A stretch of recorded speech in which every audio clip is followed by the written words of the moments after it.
let's be honest, we've all heard that degree apprenticeships can be crazy amounts of work, like ridiculous workloads. Like just look at some of these, often having to work weekends and in the evenings, overwhelming, incredible amounts of hard work, like 12-hour days, 7 days a week for 3 months straight, right? Well documented that degree apprenticeships can be crazy amounts of work. And it makes sense, right?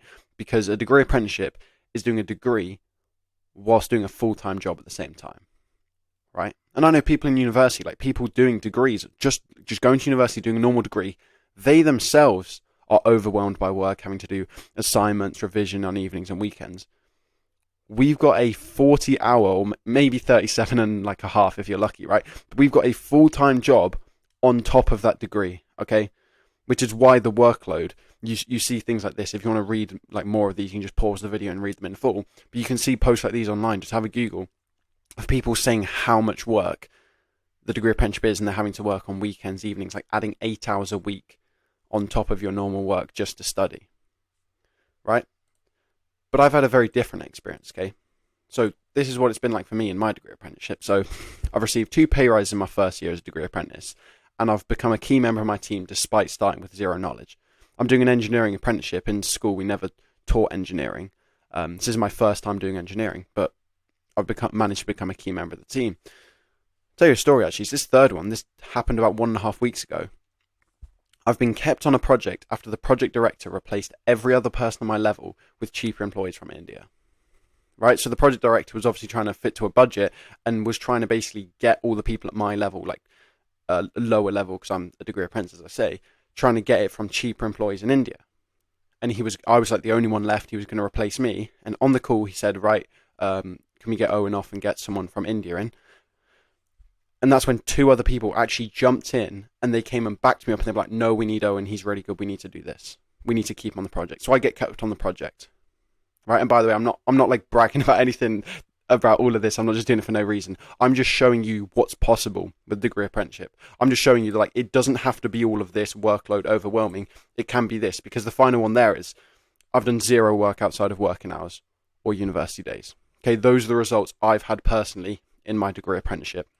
In this video, I'm going to teach you how I've done that so you can get similar sort of results, basically, so that you can have results that look like this rather than results that look like this. Okay, that's what I'm going to teach you in this video. Just before I do that, quick introduction. My name's Owen. I'm a degree apprentice and I help degree apprentices. So if that's you, or that sounds good to you, feel free to subscribe right now. Just make sure it just ensures the videos pop up in your feed. Otherwise, sometimes they don't pop up. Okay, so everything you need to excel in a degree apprenticeship, basically to get those 4 results, which I showed you with those green tick boxes, I've basically broken it down into 4 fundamentals, 4 principles that you need. Okay, number 1, skill set. Number 2, network. Number 3, reputation. And number 4, productivity. So let's go through those now. Number 1, skill set is the fundamental one. That's your fundamentals. That's your basics. That's the foundation of your house, right? Because at the end of the day, you're in your job. You're in your degree apprenticeship to do a job. Okay, and you need to be able to do that job. So it's just the fundamentals. It's about having the skill set to do the job that you need to do. If it's an engineering degree apprenticeship like the one I'm in, then you need to be able to do the engineering. If you're in like digital and technology solutions, you need to be able to do that. It's fundamentals. A lot of people get caught up and get worried. I recently did a video about like your first day. A lot of people are worried about like day 1 and not knowing what to do, right? Here's what you have to understand. With a degree apprenticeship, it's not about day 1. Okay, it's not about having that skill set of being like an amazing engineer straight away on day 1. Okay? Because if you were like 40 years old and you're a project manager, of course, they want you to like come in, you've been doing project management for 20 years, they want you to come in and on day 1, they want you to be performing, like managing the team, managing the resources, managing the budget, all this sort of thing. Right? But this is a degree apprenticeship, it's all about learning. They know you don't know anything. Right? They know, for example, if you're doing an engineering degree apprenticeship, you've never done engineering before. They know, like, if you're doing like an investment banking degree apprenticeship, you've never done investment banking before, right? It's all about progression and learning. Okay? So getting that skill set is fundamental, but it's not about having it already. You don't have to worry about that. It's about learning and it's about progression and like developing your skill set. So like the key questions to like ask yourself is, what specific skill set do I want to develop at my company? And then how am I going to develop that skill set? That's what it's about. Not about like day 1 having that skill set in advance. It's about developing it on the job. That's what a degree apprenticeship is all about. Now I just wanted to add this bonus here. the way to get a pay rise, right, when you actually think about it, if you like analyze it, is just make the company more money. Because if you think about like an investment banker, like say you're doing some investment thing and you make like your investment company or bank or whatever £2 million. Okay, you do some like trade with stocks or whatever, and you make them £2 million. They're probably gonna be more than happy to give you like £100,000 pay rise or like £100,000 bonus, right? Because you made them £2 million. So it's like, of course, yeah. Let's say in like 1 year, you like don't have a very good year for investments. You're this like crazy investment banker, like Wolf of Wall Street kind of guy or something. You make investments, and you only make the company £20,000 extra, right? Because you didn't do very good investments, very good trades or whatever. Then of course you're not going to get £100,000 pay rise. Okay, your pay rise is directly linked to making more money for your company. You make more money, they're happy to give you a percentage of that. When you like fundamentally break it down, maybe you haven't thought about it like this. Getting a pay rise is all about literally ROI for the company. If you make more money for the company, they are happy to pay you a split of that and pay you more money, give you a pay rise. Okay, that's what this fundamental skill set is about. If you have that skill set, if you can do your job well, it means you're going to make more money for the company, and that's how you're going to get your pay rises. Okay, that's what it's done. Okay, so number 2, we're going to move on to network. Okay, so don't look at these photos. I know that's like a good... oh, man. So network, right? Network is really important. Let me tell you a story, right? So I was on a project. This probably happened, when was it? Like 1 month ago? Yeah, I think 1 month, 1.5 months ago, right? I was on one of my projects, right? And there was like the project lead, okay? The main guy, he was the project lead, okay? And then I was like his assistant. I don't know what I'm doing with the fist. I'm just not going to do that, okay? So main project lead, and I'm the assistant, okay? So I'm like helping out with tasks, doing loads of like admin-y stuff, doing whatever, like talking to the different teams, like all this sort of thing, right? So he's like leading it. He's the main guy. Like probably got like a master's degree, all this sort of thing. He's a project manager, right? I'm just a degree apprentice. I'm the assistant. Fine. I go to university, and then I come back. I haven't checked my emails because it's university. I'm not going to check my emails, right? I come back the day after university, check my emails, and basically, I've been taken off the project. Okay? Now, what's the reason for this? Let me backtrack, okay? Project lead, I'm the assistant. The project lead got replaced by someone else, okay? So it was originally a man, he's the project lead, got replaced by someone else, okay? So she comes in, she's now the new project lead. Fine, no problem, okay? So then a few days, I'm working for her now. So I'm her assistant on this project, doing like all the tasks I have to do as like assistant lead, effectively, right? Then I go to university, as I said, come back, I've been taken off the project. Why is that? A new assistant who's been brought in, okay? The reason for that is because the new assistant is friends with the new lead, okay? It wasn't because of my skill set. It wasn't because I didn't know how to do the job. It wasn't because I'd been doing a bad job. I knew how to do the job. I'd been doing it perfectly well. I've been doing it well, actually. It was all about network. And that's the thing about network. There's that phrase, it's not what you know, it's who you know. Okay, so it's great to know like the skill set, know what to do, right?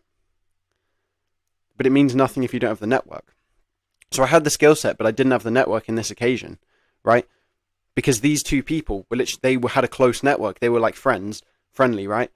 Which meant when this new lead came in, she said, okay, I want this different assistant.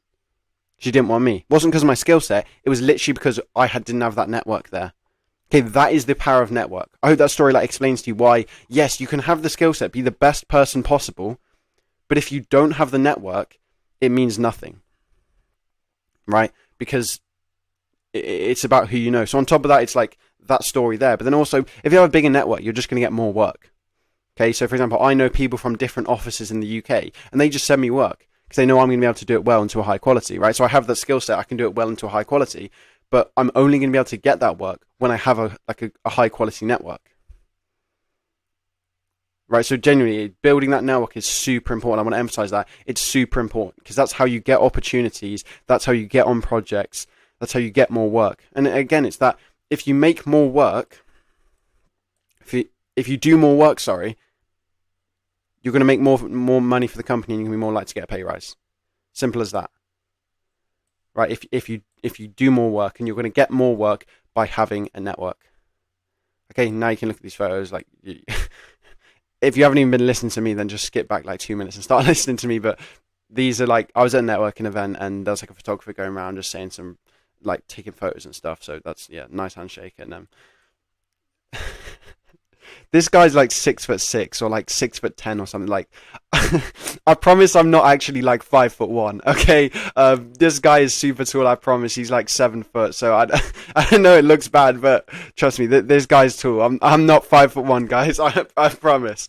Right. So that's networking. Super important. And just wanted to do a quick plug. I've got this course which I've just released about managing your workload, productivity, and building your network. And it's going to help with more specific like tactics, how exactly to network, how to do those social situations, and then also the other ones as well, managing workload, productivity, all that sort of thing. So if you're interested in that and you want some more specific details on, for example, building your network, then just click the link in the description.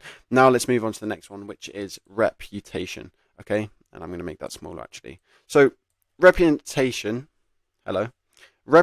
is just helping people over time. Okay, so it's that's last two ones. I've structured these in an order so it makes sense. So the fundamentals are skill set, then you got network, then it's reputation. Reputation is just about having skill set and a network, okay, over time. So to have a reputation, you need to be good at something, right? That's skill set. That's helping, right? You need to be able to do something, okay? That's skill set. But it's people as well. You need to have a network. Okay, so in geography, they used to say this thing, right? If like a tree falls over in the middle of a forest, in the middle of nowhere, is that like a natural disaster or whatever? Or is that like a hazard, right? No, not really, because it's just a forest in the middle of nowhere.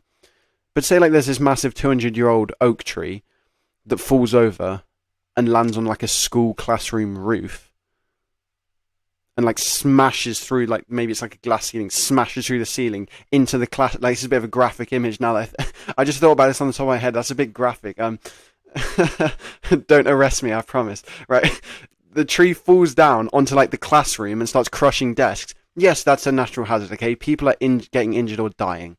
Right? Wow, this went dark quickly. But if it's a tree falling over in the middle of the forest, it doesn't mean anything, right?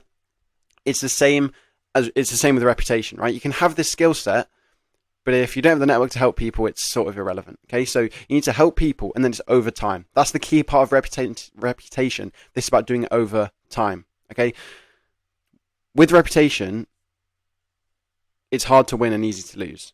Okay, as I said, it's over time. You don't just suddenly get a reputation like that. It takes a long time to win. There's this quote from Warren Buffett, who's like this really like famous investor, right? Which is, reputation takes 20 years to build, but can take 5 minutes to ruin. Okay, so building a reputation does take a long time, and you have to maintain it. Otherwise, it's so easy to lose, right? And I'll just give you an example about reputation. I was on a forum literally yesterday, and I just happened to stumble across this. Some guy had asked like for help with his interview, and someone else commented, right, giving him saying, "Oh, do this, do this, do this," and then he said, "A lot of this information I got from a YouTuber called Apprenticeship Insider. Watch him." Oh, who's that? That's me, right? Did this happen straight away?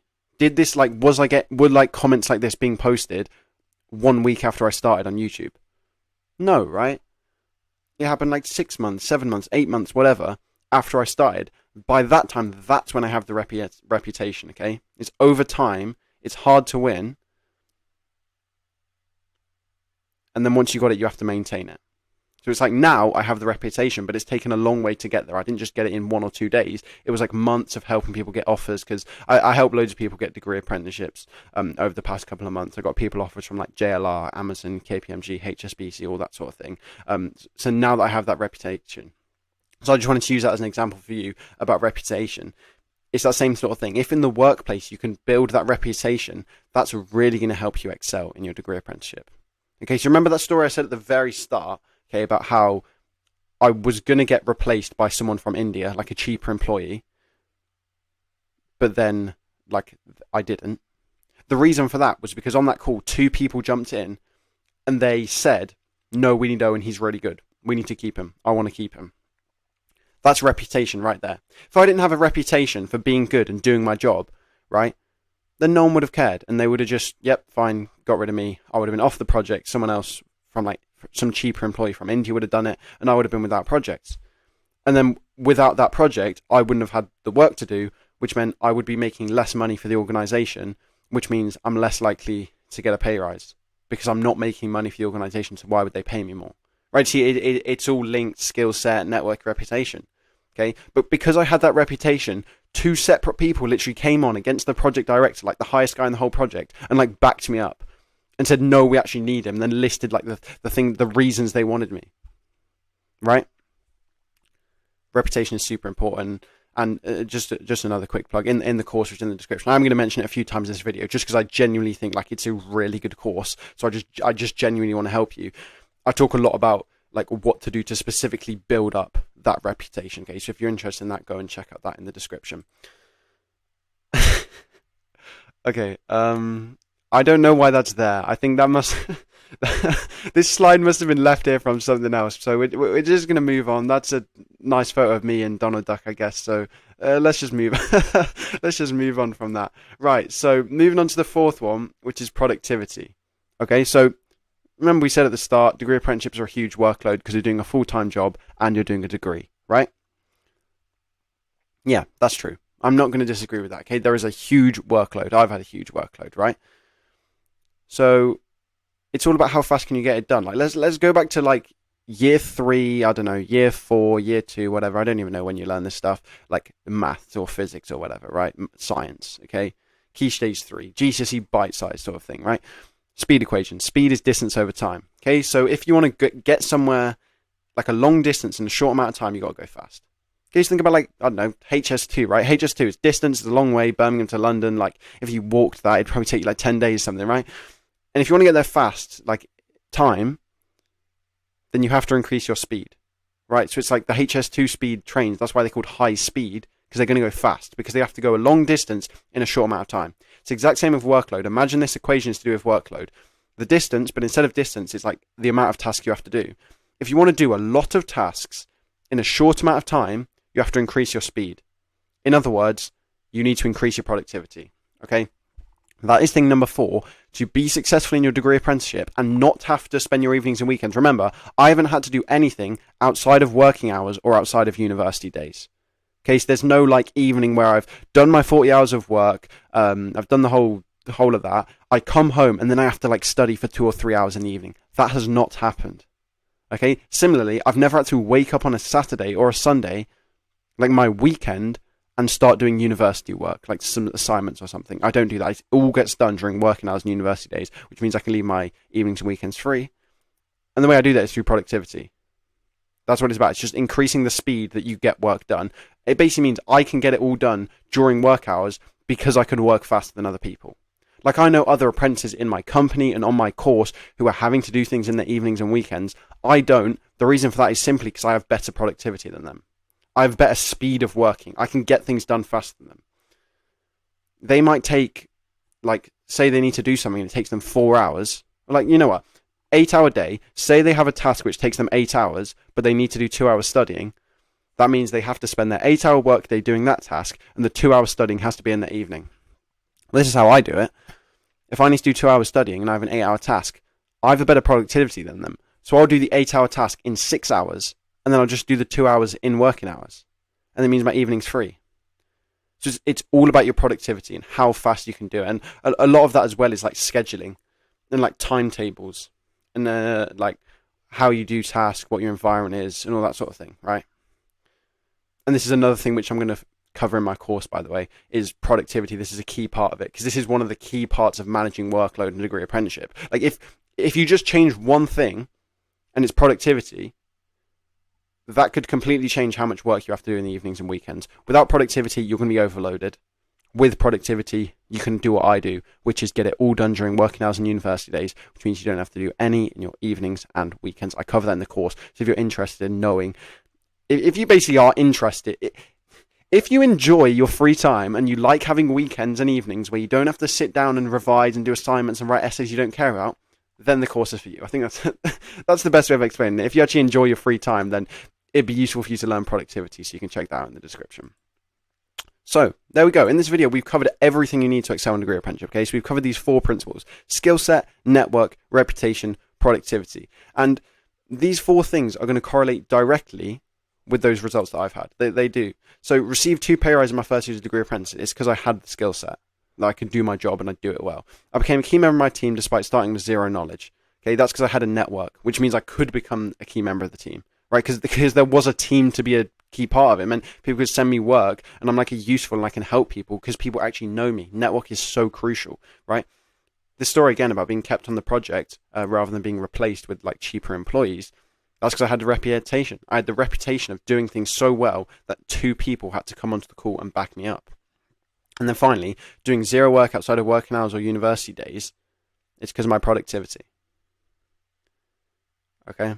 Which means I can get everything done during working hours, during my university, which means my evenings and weekends are completely free. Okay? So now just one final thing just to end off the video. So as I've been saying through this course, through this video, I've got this new course which has come out, and it covers a lot of managing your workload, productivity, and building your network. Essentially, like the tactics of how to excel in your degree apprenticeship. So in this video, I've given you like the principles, the fundamentals. These are the 4 things you need to think about. If you've been watching this video now and you're actually impressed with the value I gave you, and you're actually like kind of wowed, oh, this is really interesting, then I'd recommend you check this out, okay? Because you've got the principles from this video. This is going to give you the exact tactics on how to manage your workload. Things like I'll literally show you the schedules that I use to get everything done during working hours, right? How to level up your productivity and like tactics for your network and all this sort of thing. If you're interested in that, I'd recommend doing that. I think, by the way, you've made it to the end of this video. There's been an unedited video, probably quite a long video. You seem like quite an ambitious person because you're not one of those who's like clicked off or something or just gone to the comments. I think you've been focusing on this video. So I think you're ambitious. I think you have the potential to do really well in your degree apprenticeship. As long as you just know the right things, you know the right tactics. That's how you're going to be able to sort of leverage the opportunity you've got and excel in your degree apprenticeship. So if you're interested, just go and click on the link in the description. And you know what? Because you've made it to the end, I'll give you a reward for that. So let me give you a discount code, okay? Because the people who've clicked off halfway, they're not going to get the discount code, right? You've made it to the very end, so I'll give you a discount code. First 10 people who buy it, I'll give you a discount, okay? And I'll give you the discount code. I'll put the discount code in like the comment section. So just scroll there now, go to the comment section. There's the discount code. It'll be the first 10 people who use that one, and then you can have this course, and then we can cover all these sorts of things, and I can help you with excelling in your degree apprenticeship. So thanks for watching this video. Hope that helps, and I will see you lot in a bit. Peace out. See you later.